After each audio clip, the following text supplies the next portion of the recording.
Sebuah film berjudul Getaway tahun 2024 akan menceritakan tentang sebuah keluarga yang liburan ke pulau terpencil berisi warga yang semuanya adalah kanibal atau pemakan daging manusia. Sebrutal apakah ceritanya? Langsung saja pasang handsfree, teruskan pesesar bahan, kencangkan celana dalam, selamat menonton dan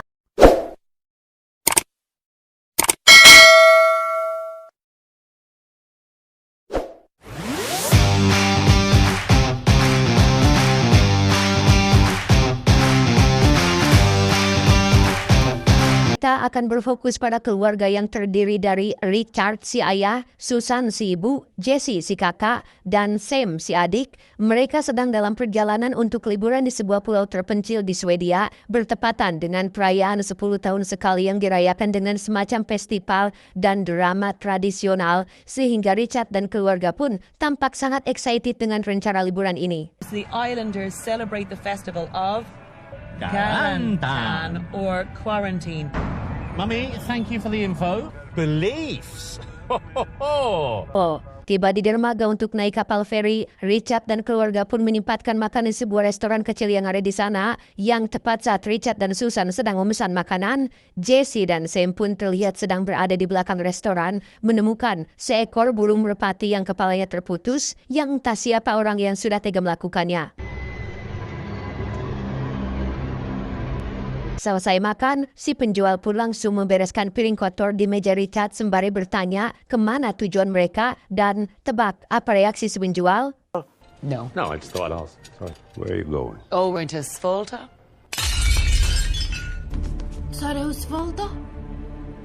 Ya, mendengar Richard dan keluarga akan pergi ke Pulau Svalta, si penjual pun benar-benar terkejut karena mengetahui sesuatu akan kisah dan misteri dari pulau tersebut. You will not be welcome on the island. Oh, why? Foreigners, that's Saat Richard sedang melakukan pembayaran, si penjual yang merasa kasihan pun memperingatkan Richard untuk jangan pergi ke pulau tersebut saat perayaan festival karena tidak seperti yang dibayangkan. Festival yang dimaksud bukanlah festival biasa seperti yang kita ketahui, namun Richard tetap kekeh ingin pergi ke pulau tersebut. have to leave. Don't say I didn't warn you. Tepat saat keluarga ini akan naik kapal feri, Richard pun baru sadar akan dompetnya yang ketinggalan, sehingga ia meminta izin sebentar untuk mengambil dompetnya tersebut. We must leave now. And then my husband is, come on, Daddy! Saat sudah berada di kapal feri, semua penumpang yang ada di sana pun memandangi mereka berempat dengan tatapan menyeramkan, seolah keberatan akan keluarga ini yang ikut pergi ke Pulau Svalta. Entah perayaan macam apa yang sebenarnya diadakan di pulau itu. Richard dan keluarga pun tidak memperdulikannya dan tetap enjoy menikmati liburan ini. Sommar, sommar, sommar, sommar, sommar, sommar, jag vill viska i din. Tiba di Pulau Svalta, para penumpang yang semuanya asli keturunan pulau ini pun kembali memandangi Richard dan keluarga dengan tatapan sinis, sampai akhirnya muncullah sosok wanita tua yang menjadi pemimpin komunitas bernama Nenek Eli yang menjelaskan bahwa festival ini tidak dibuka untuk umum dan hanya anggota komunitas saja yang dapat ikut serta, sehingga Nenek Eli pun menyuruh mereka untuk segera pergi meninggalkan pulau ini. Or another. You lick my face! You lick my face! It's not all. Tak lama, muncullah seorang tour guide keturunan asli pulau ini bernama Matt yang sebelumnya sudah berkomunikasi dengan Richard.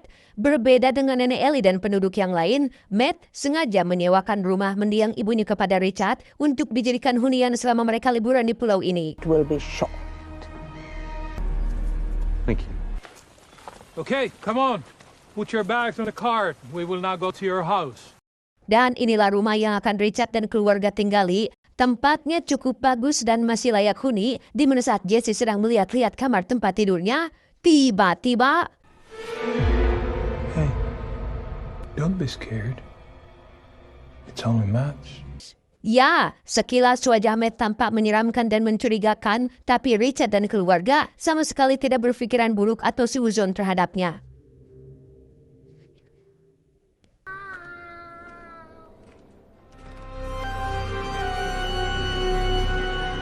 Singkat cerita, malam pun poek. Suasana rumah kini menjadi berbeda setelah lampu di semua ruangan dimatikan, di mana Richard dan Susan pun terbangun oleh cahaya yang muncul dari luar yang ternyata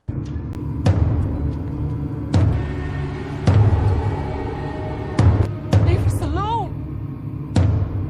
ya, semua penduduk terlihat berdiri di depan rumah sembari membawa obor, bahkan salah satunya mengenakan topeng menyeramkan. Susan pun berteriak memperingatkan mereka untuk jangan berisi karena kedua anaknya Sam dan Jesse sedang tidur, di mana mereka malah memberikan hadiah seekor hewan ganggarangan yang sudah mati yang entah apa maksudnya.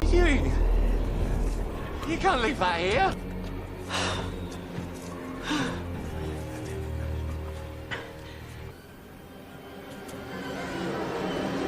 Keesokan paginya, Richard pun mendatangi kediaman Matt untuk menunjukkan hewan mati yang diberikan semalam, di mana Matt menjelaskan bahwa itu adalah semacam sambutan tradisional khas Pulau Svalta, dan Richard diminta untuk jangan terlalu mengkhawatirkan hal tersebut. I will take this to the commune. Thank you. I appreciate that. It's Thank you. Bye-bye. Siangnya, Richard dan keluarga pun berkeliling pulau sembari mencari spot yang bagus untuk berfoto, tanpa sadar jika di kejauhan ada seorang pria botak bernama Johan sedang mengawasi mereka berempat. Di saat yang sama di restoran yang pernah Richard dan keluarga kunjungi, beberapa polisi sedang melakukan olah TKP setelah mendapati mayat si pemilik resto yang ternyata sudah mati dengan kondisi yang sangat mengenaskan. Nice. Curiga jika pelakunya adalah salah satu warga di Pulau Svalta, seorang detektif kepolisian pun langsung meluncur ke pulau tersebut untuk melakukan penyelidikan, tepat saat Nenek Ellie dan beberapa penduduk sedang latihan drama untuk menyambut hari perayaan yang jatuh hari esok. Do you know Johan?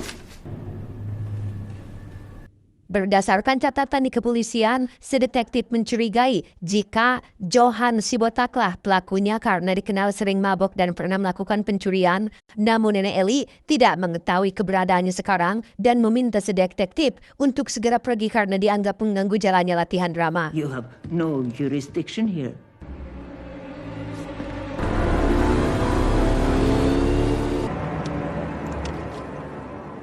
Beralih ke Sam dan Jesse yang sedang mendatangi kafe milik salah satu pemuda bernama Paul yang selalu menunjukkan raut wajah jamadud alias cemberut. Paul secara terang-terangan memberitahu bahwa keberadaan keluarga mereka di tempat ini sangat-sangat tidak diterima. Bahkan muncul 3 orang warga yang bermaksud mengusir mereka keluar dari kafe tersebut. I didn't want to be here, mate, okay? My waffles. They don't look it. Don't touch me.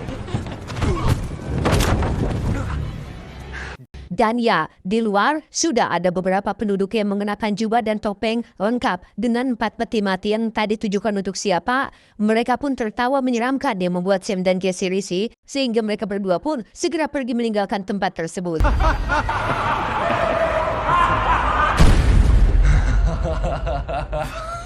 Dan Anda mungkin akan terkejut saat melihat Matt sedang tiduran di kamar Jesse sembari mengenakan pakaian dalam miliknya. Entah pria macam apa si Matt ini, Jesse yang menyadari celana dalamnya hilang pun perlahan mendekati cermin dan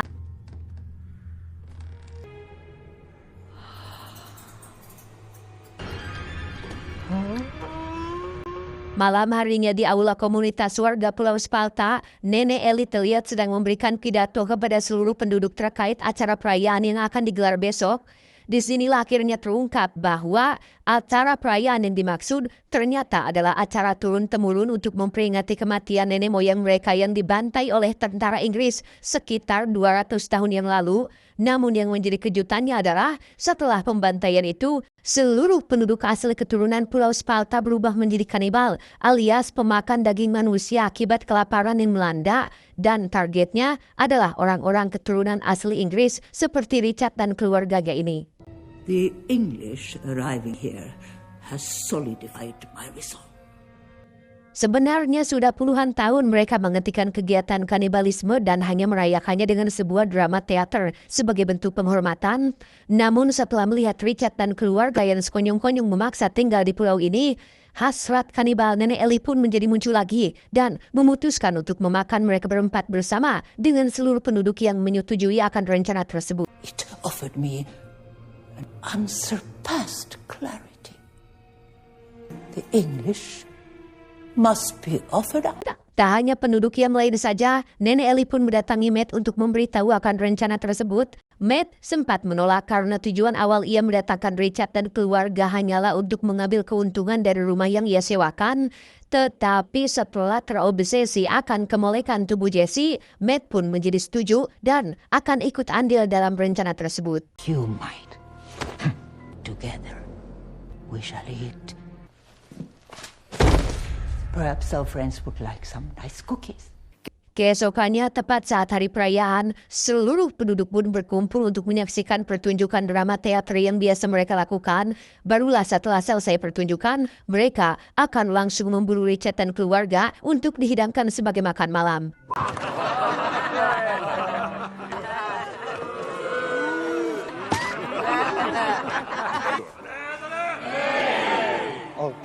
Di saat yang sama, Matt pun mulai menjalankan tugasnya untuk membuat Richard dan keluarga pingsan dengan cara memberikan mereka kue kering yang sudah dicampur dengan obat bius. Awalnya mereka berempat enggan memakan kue kering yang bentuknya tidak puguh itu, tetapi setelah capek berenang dan kedinginan, Richard dan keluarga pun memutuskan untuk menikmatinya. Gross. They're really dry. Yeah, dig in. Tak lama setelah Richard dan keluarganya nagoler, Matt pun muncul untuk memastikan mereka semua sudah pingsan. Tanpa sepengetahuan Nenek Ellie yang masih melakukan pertunjukan, Matt pun langsung menjalankan rencana terselubungnya, yaitu melampiaskan hasratnya kepada si Jesse, tetapi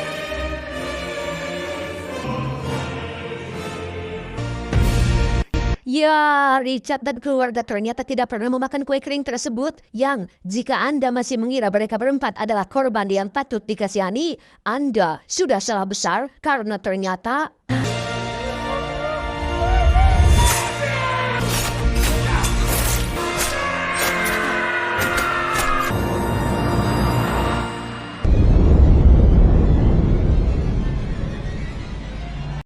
dan Anda mungkin akan terkejut saat mengetahui jika Richard, Susan, Sam, dan Jesse adalah monster yang sesungguhnya. Keempatnya adalah psikopat yang sengaja datang ke pulau ini untuk melakukan pembantaian tanpa perlu khawatir akan diganggu oleh pihak kepolisian.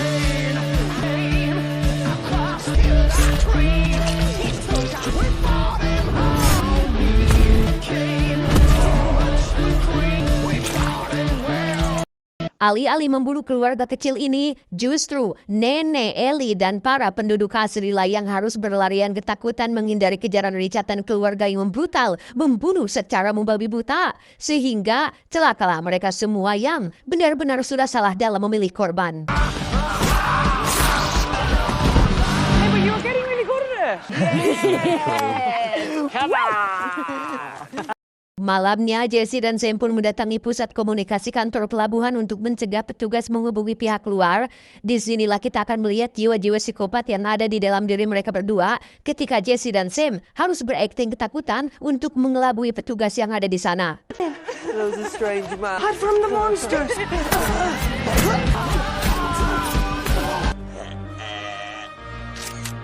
Lama setelah Sam dan Jesse selesai menghabisi petugas pelabuhan, salah satu warga pun datang mengambil pistol suar yang ada di sana untuk memberikan sinyal permintaan bantuan kepada orang yang ada di luar pulau ini.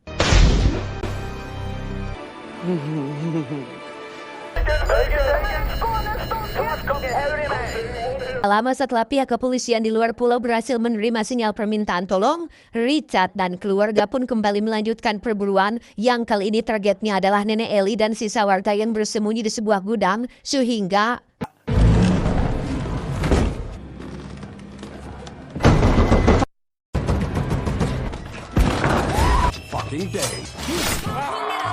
sempat kena tusukan yang menembus pipinya. Richard yang merupakan psikopat kejam pun sama sekali tidak menyia-nyiakan hal itu. Ia dan keluarganya langsung menjebol pintu dan berhasil masuk ke dalam sana.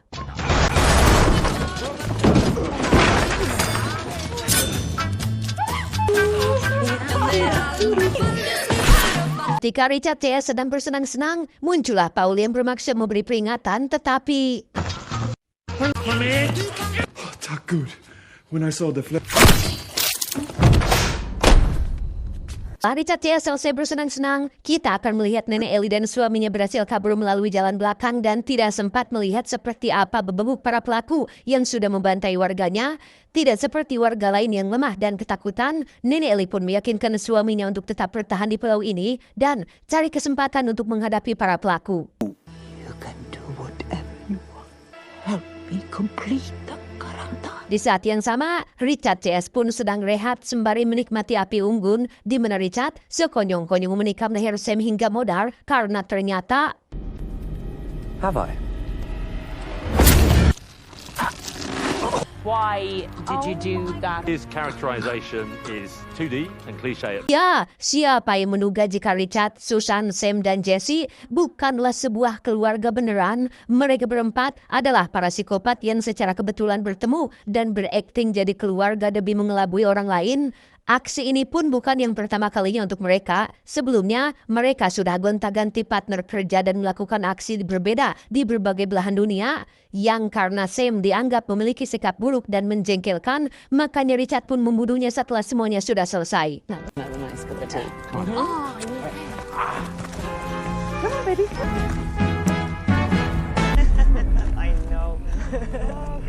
Tepat saat si detektif sampai di pulau ini dan melihat kekacauan yang luar biasa mengerikan, Richard CS pun pergi ke kediaman si Matt dan baru sadar jika selama ini Matt diam-diam mengawasi mereka dari kamera tersembunyi. Melihat kemunculan nenek Ellie dan suaminya di bawah, Jesse pun meminta izin untuk mengatasinya sendirian dan di luar ekspektasi, Jesse pun ditembak di bagian perut tapi tidak sampai membuatnya mati karena nenek Ellie dan suaminya belum tahu bahwa ibu membantai seluruh penduduk adalah Richard CS. Jesse pun kembali berakting dengan menjelaskan bahwa pelakunya adalah si Matt, sehingga suami si nenek Ellie pun memutuskan untuk memeriksanya ke dalam kamar. Please help me.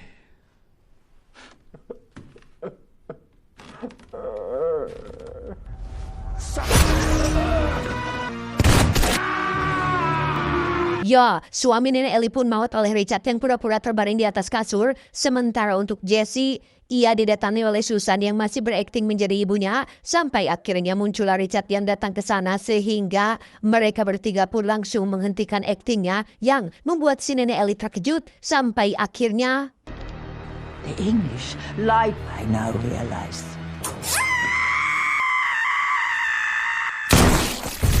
Dan ya, psikopat memang selalu punya keberuntungan yang di luar nalar ketika detektif menembak nenek Ellie karena dianggap sebagai pelakunya. Sehingga aman sudahlah Richard CS yang langsung dibawa pergi meninggalkan pulau ini. Untuk si Johan botak, ia pun ditembak mati oleh pasukan polisi yang baru datang dan itu menjadikan pertunjukan terakhir paling menyenangkan untuk Richard dan keluarga abal-abalnya. That was the best holiday ever. Stay together. Tamat, ending yang cukup membrutalkan.